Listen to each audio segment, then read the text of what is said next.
Walaloo afuuraa maqaa abbaa kan ilmaa kan hafuura qulqulluu sadan waaqa tokko ameen. Maqaa abbaa kan ilmaa kan hafuura qulqulluu sadan waaqa tokko ameen. Maqaa abbaa kan ilmaa kan hafuura qulqulluu sadan waaqa tokkotti ni amannaa ameen. Baga guyyaa yaadannoo argamuu fannoo gooftaa Abii Fayyisaa keenya qoricha keenya fi Yesuus Kiristoos nagaadhaan geessanii ameen. Har'a wajjiniin walaloo gabaabduu mata dureen ishee hin kutufannoo koo mata duree jedhu wajjiniin ilaalla. Mata dureen walaloo kootii hin kutufannoo koo mata duree jedhudha. Hin kutufannoo koo fannoo Kiristoosii nu bilisa baane ni mooda daabiloos yoo fannoo qabanne. Hunduma keenyaafuu fannoo murteessaadha kan nu jajjabeessu nuuf humna keenyadha kan nu jajjabeessu nuuf humna keenyadha. Cubbuu hojjetee Addaam gannata dhaabahee fannoo Kiristoosiin gannatas deebihee humna fannootiinis diinni ni qaana'e saba Addaam hundaaf gammachuu ni godhe saba Addaam hundaaf gammachuu ni godhe. Qaraaniyoo irratti dhiiga isaa lolaasee fannoodhaan Kiristoos bilisa nu baasee si'ooliidhaa baanee gannatas deebinee daabiloosis gannee waaqa duukaas buune daabiloosis gannee waaqa duukaas buune. Seexanni fannoodhaan yeroo hidhametti si'ool duwwaa taatee mul'atte bakkeetti fannoo Kiristoostu nuuf humna nuuf tahe diina keenya kuffisee lafaan isa gahe diina keenya kuffisee lafaan isa gahe. Diinni si gowwoomsuuf waan fedhe jedhullee diinni si gowwoomsuuf waan fedhe jedhullee qarshii horii fidee si bira dhufullee kuti fannoo kan kee akka sirran bullee siin jedhee si boonsuun yoo si sossobullee tolee hin jedhiniif hin samminan mallee tolee hin jedhiniif hin samminan mallee. Fannoon humna qabadhu sirreetti humna saatamanii shakkil lapheetti kanaafuu kakadhu hin kutin fannoo kee ittiin dhiyaatu sodaata diinni kee. Duukaa isaa bu'uuf hidhadhu fannoo isaa fannoon humna qaba diina kee moosisa fannoon humna qaba diina kee moosisa.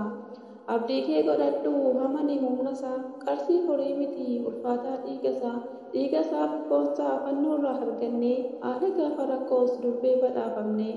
Fannoo isaa jalatti haadha isaa nuuf kenne garuu hedduun isaanii isa kan hin beekne. Ilma ishee Yesuustuu fannoon fannifamee nu du'aa nu kaasuuf fannoon ajjeefamee inni na jaallatu fannoo kan koo baatee na duukaa bu'uuf ofirra keehatee jedhe Waaqayyoonis wangeelaan dubbate Maatiyos barreesse kanuma hubatee. Kan fannoo koo baatee na duukaa hin buune anaaf ta'uu malu inni nan jaallanne nuun jedhe Waaqayyoos inni nu jibbine ofirra kaahannee mormatti hidhannee kanaaf duuka buunu fannoo isaa qabanne. Sirriitti hamannu fannoo isaa humna keenya of dura qabannee moona diina keenya yoomuun irraanfatiin tasaan dagatinii hin kutin fannoo kee ofirraan baasinii. Ameen. Akka kaasii kan na jalqabsiisee kan na xumursiise waaqa tokko kan ta'an waaqa abbaaf waaqa ilmaaf waaqa hafuura qulqulluuf galanna ta'u hanga bara baraatti. Ameen.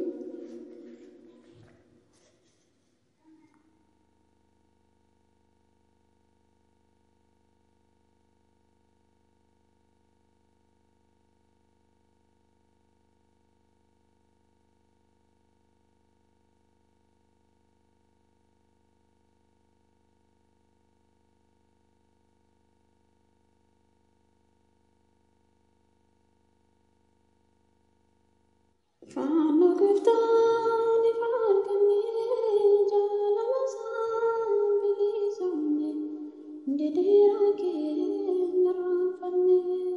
Fannoo gooftaan ifaan argannee jaalala isaa bilisoomne deddeeraa keenya raanfannee. Fannoon humna keenya ta'uu isaa hubannee qaraaniyoo irrattis bilisummaa argannee.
qoricha keenya Iyesuus Kiristoos humna fannoo isaatiin nu eebbisuuf ifamaa fi araarri biyya keenya nuuf buusuun fedhaaf jaalala Waaqayyoo nuuf haa ta'u. Nutis hamma dhumaatti cimnee dhaabbannee fannoo isaa qabannee gonfoo ishee bara baraa ishee samii akka ittiin haalluuf fedhaaf jaalala Waaqayyoo nuuf haa ta'u. Fuula diibaadhaan bakka geessanii ayyaana gaarii hunduma keenyaaf haa ta'u.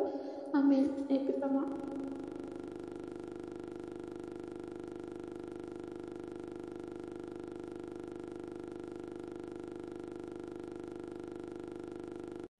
Walaloo hafuuraa maqaa abbaa kan ilmaa kan hafuura qulqulluu sadan waaqa tokko ameen. Maqaa abbaa kan ilmaa kan hafuura qulqulluu sadan waaqa tokko ameen.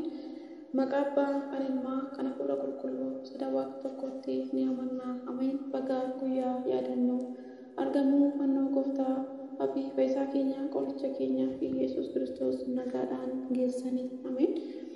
Har'a wajjiniin walaloo gabaabduu mata dureen ishee hinkutu fannoo koo mata duree jedhu wajjiniin ilaalla. Mata duree walaloo kootii hinkutu fannoo koo mata duree jedhudha. Hinkutu fannoo koo fannoo Kiristoosii nu bilisa baane ni mooda laabiloos yoo fannoo qabanne.